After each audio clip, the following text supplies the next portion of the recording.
Hello and welcome to Channel's Book Club. My name is Olakunle Kasumo, and it's always great to be on this show. Now, security has been a big issue in Nigeria in recent times.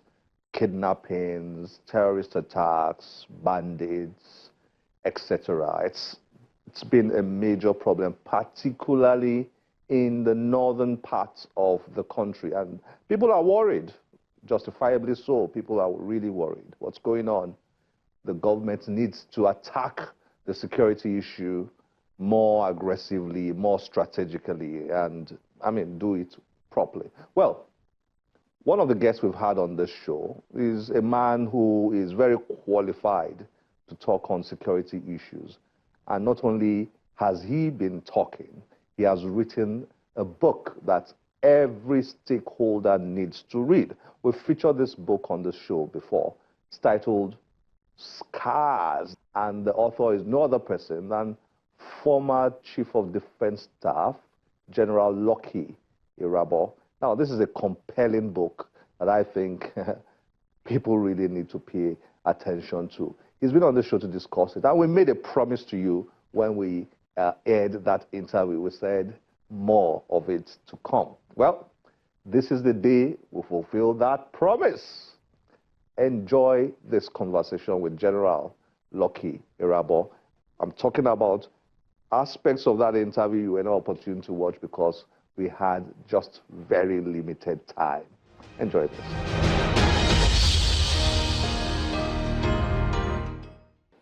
One of the things you wrote about, which I would like you to speak to, is at times when I'm reading, I'm thinking you are trying to say something, but it seems like you are holding back. And I said maybe that's because of your position. Correct. But I think you were explicit enough to explain that there seems to be a disconnect. The politicians, you had hinted that earlier on when we were talking, that the politicians do not really understand the war. Yes. Or is it that they are deliberately misrepresenting the war? I would like you to explain that. In your book, I felt that you had an understanding as a military person that the politicians didn't seem to have. And so that disconnect was a big problem in resolving the issue of Boko Haram. Yes. Is that one of the major things you try to address here? It is. And to also begin to structure, a way that understanding could be brought to the knowledge and of those who currently hold political positions and even future ones, that as a nation we should be able to create a platform that will be able to teach, if you like, or bring greater awareness to those who hold structural political offices. For them to know that political power it goes beyond just the office. The authority that you hold, either an elected or appointed office, goes beyond just the title that you hold. If it does not translate to the good of the human person, then of course you'll be missing the point. And that there has to be a synchronization of the activities of various sectors for you to be able to get that outcome. So, but then we think that it's only partisan discussion, partisan political discussions or political regime discussions that should be the uppermost. No. Irrespective of the political regime, all right, governance is a continuum, all right. So the citizen is not interested who was in power before or who is going to be in power in future. Is always his concern is about his welfare, his well-being, his safety, his security. Ditto for the members of the armed forces and security agencies generally. They are tools of governance. They are not the careless who which political party that's in power and who is the no. So that is the point that they don't seem to get, and that the politicians don't seem to get. The politicians don't seem to get, And in any case, they don't also seem to get that the time you serve as in whatever position with respect to defense and security is only transient, because eventually you will get the impact of either good or bad, depending on whatever your disposition whilst holding such office what it is. So it is for this reason that I felt that, look, we must have a conversation. Because reading history, I mean, I was a young man, I mean, a young boy, a toddler actually, during the war. And I knew what it felt.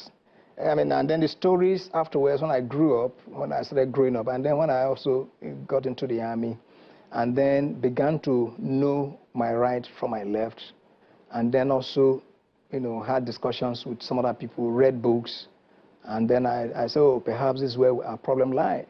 Our problem is not about you know, that we have had coups. No, no, no, no. Our problem is that we are a divided nation. Yes, I mean, that's a very, I think that's a very powerful message in this book, that we are not united. Correct. And that is part of the problem. That's a major problem. Major problem that we're having as a people. But again, I'm going to take you back to that point. I think it's crucial. Yeah. And maybe I'm poking you to talk. Feel free, please. Yeah.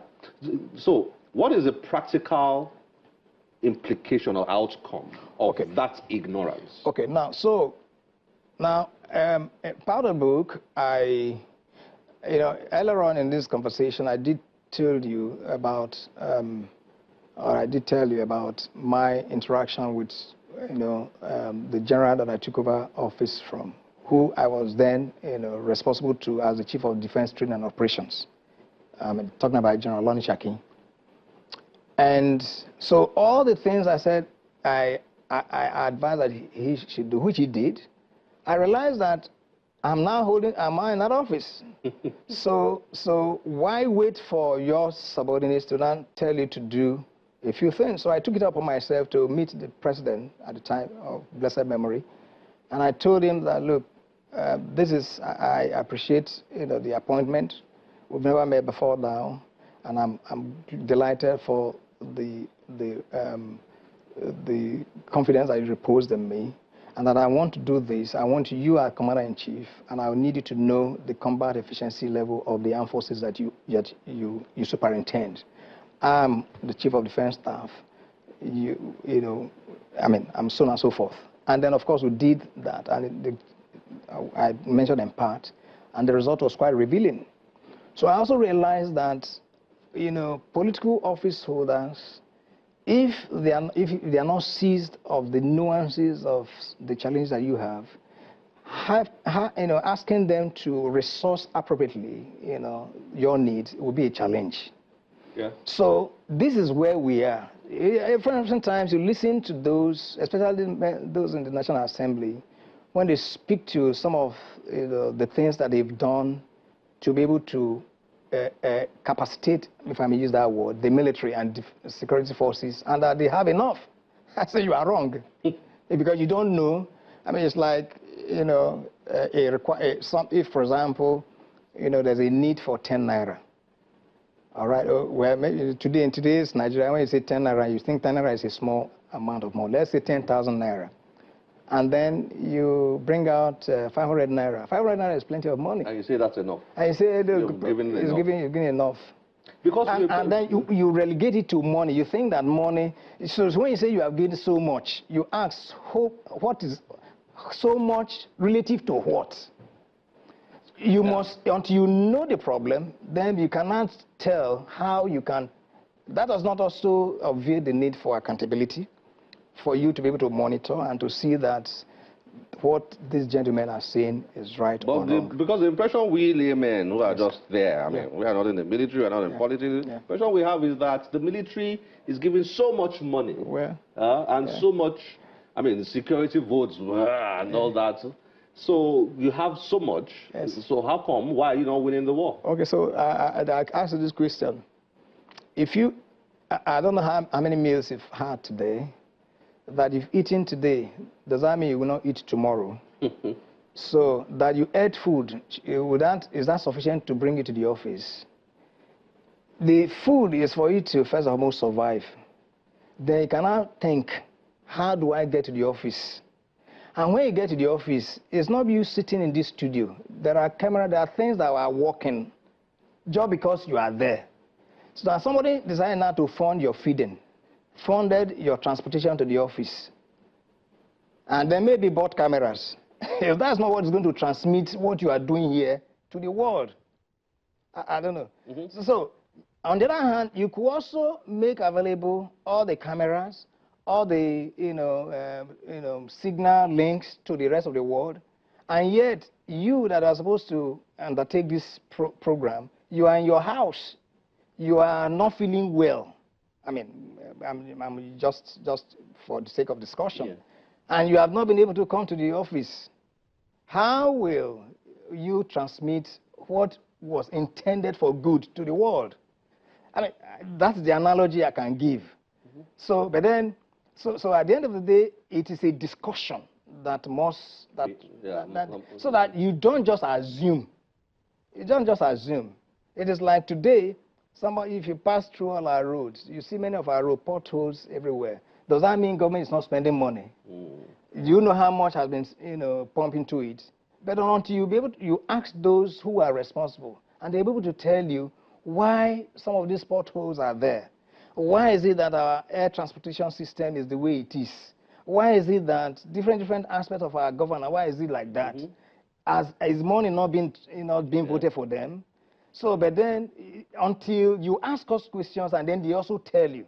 And then you must also come to a time where you begin to trust those that have been given responsibilities, that when they make an assessment, you believe them.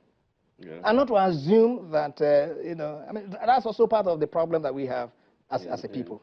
The perceptions that you said, those wrong perceptions. Correct.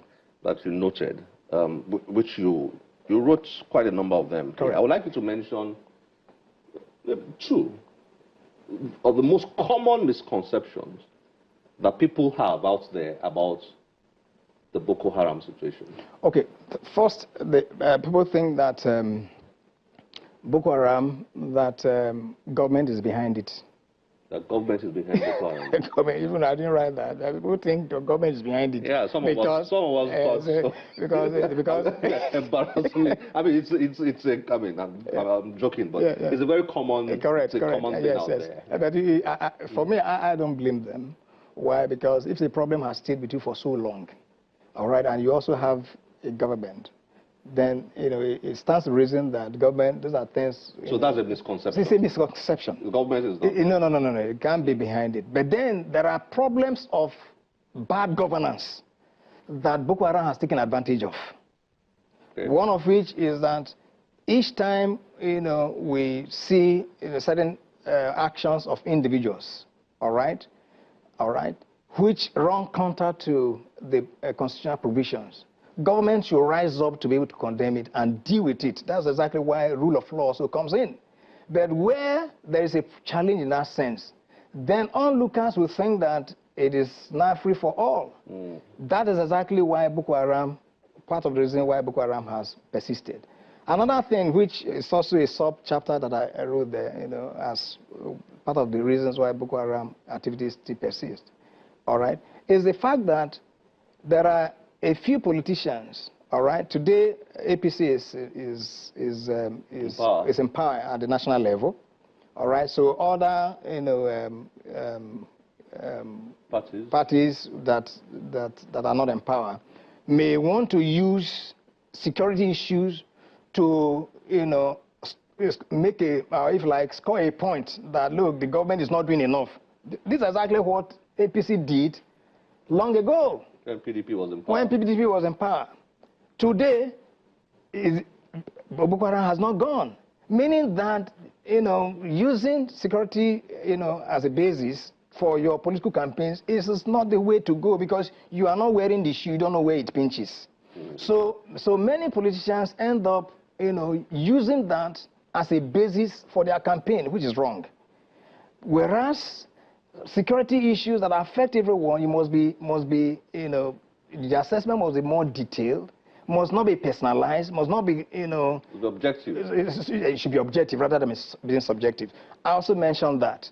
It is when we come to that realization that at the end of the day that you cannot have the support of all and sundry, because security is, when we say security is everybody's business, this is precisely what we mean. You can't say you are supporting, but at the same time, you are eulogizing criminal activities by your comments, your utterances. It doesn't make sense. So much packed in there, so much. Get your hands on Scars, read it, let's know what you think about it. Up next, we're going back to Sharjah. We've not even scratched the surface. So much we got from Sharjah. We bumped into a fascinating young lady who is influencing things positively in the publishing sector in East Africa. She's the managing director of Narrative Landscape East Africa. I like to simply call her Wendy. What a time we had with Wendy. Enjoy this.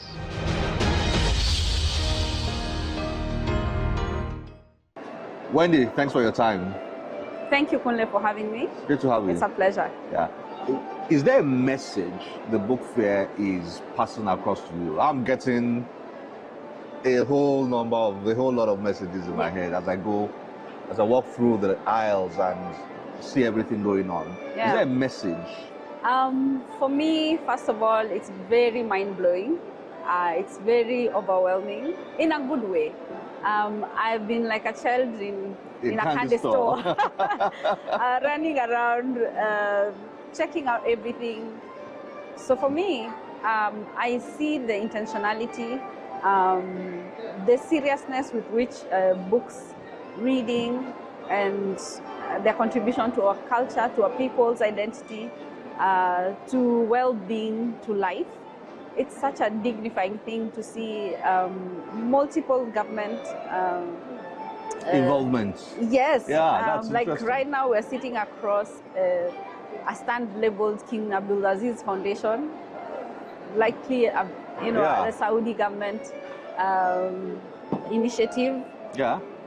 We've walked around and you've seen a lot of government support. Parastatals and ministries. Exactly. And the other thing that I've seen that is really heartwarming is the volume and range of Arabic writing. Yeah. I know back home in Africa we always talk about the language question, the language barrier. Yeah. And it always seems like this boogeyman who will not allow us to tell our stories because you and I can only converse in English.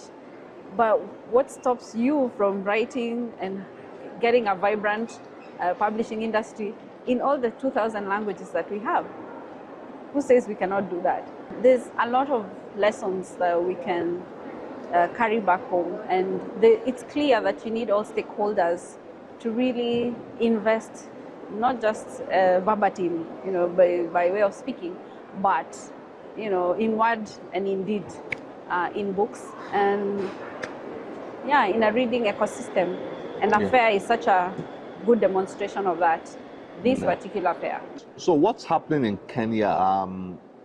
Do you have book fairs, book events, anything like this? What kind of activities are going on in Kenya? So I think for Nairobi and Kenya in general, we have a very vibrant, could be more vibrant, but growing literary scene. There's what I call the festival season, which starts about in April with the French Alliance Française, which is the French cultural departments. They host a Nairobi Book Fest, Nairobi with a Y. Then it moves to some activities in May. In June, there is what is the Nairobi Lit Fest, which is a literary festival by Book Bank Foundation. And then in August, there is the African Book Fair, which I co-curate in Nairobi, which focuses on African books and books by Africans and Africans in the diaspora. Then in September, we have two big events as well. There's a Macondo Literary Festival, which looks at South to South connections global south to global south connections. And there's a Nairobi International Book Fair, which is a Kenya Publishers Association's, fair that's been going on, I think, for over 20 years. That seems like a full calendar. I know that. We're calling it the full season. Yeah. What is it for you? Is it the performances, the shows, the arts, the culture, or the array of books on display? What for you is the most fascinating thing? Amongst everything else that you've said, which is also really great, is that everything is thought through. Everything seems to work. I've been an organizer for events for many years now, and I know what the behind the scenes looks like for everything to fall into place, including food traffic. How people moving? Where's the food? Where the food stations located?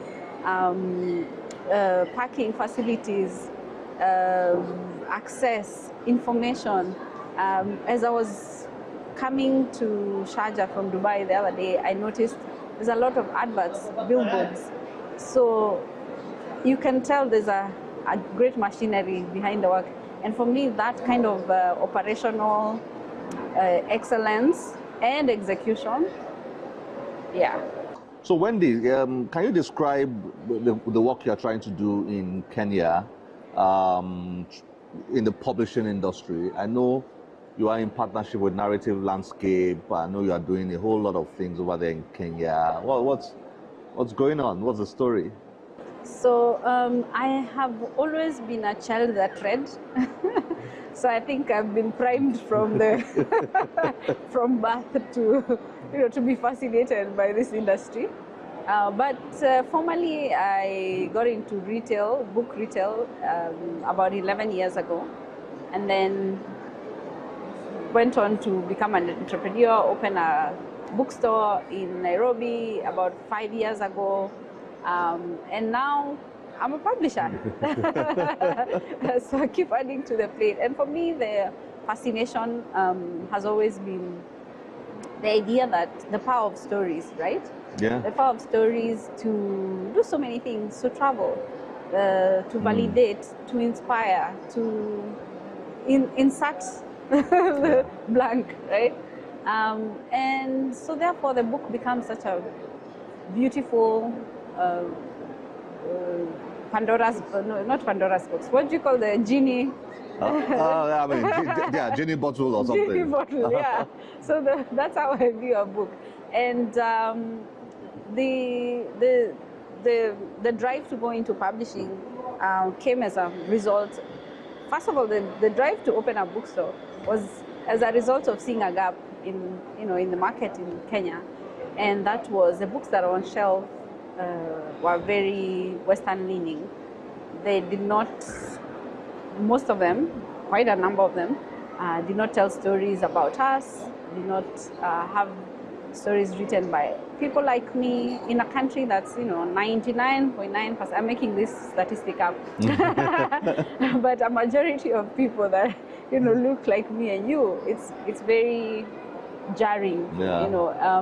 And that could also allude to that statement that keeps being thrown about, that certain people don't read, but what is available for them to read. So we got fascinated by this thing, and we're like, how hard could it be to have a Pan-African bookstore? A bookstore that only champions and stocks and platforms books by Africans. And that's what we went ahead and did. And I'm glad it was so well received, and it validated the idea that it wasn't just us seeing that as abnormality, but other people were also feeling that they need to see themselves in a place they call home. Wendy, we better let you go so that you can pick a few before you catch your flight. Oh, thank you so much for having me, Kule. Thank you. And see you again in a book space. Very soon, hopefully. Hopefully in Nairobi. Thank you. Thank you so much. Yeah.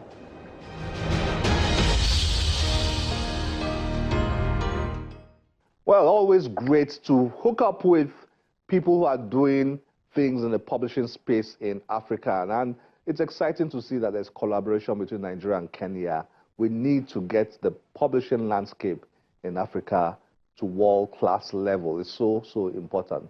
This is where we have to end the show today. As always, we'll be delighted to get your feedback through any of our social media platforms displayed on your screen. My name is Olakunle Kasumo. Remember, one great book can change your life. Bye-bye.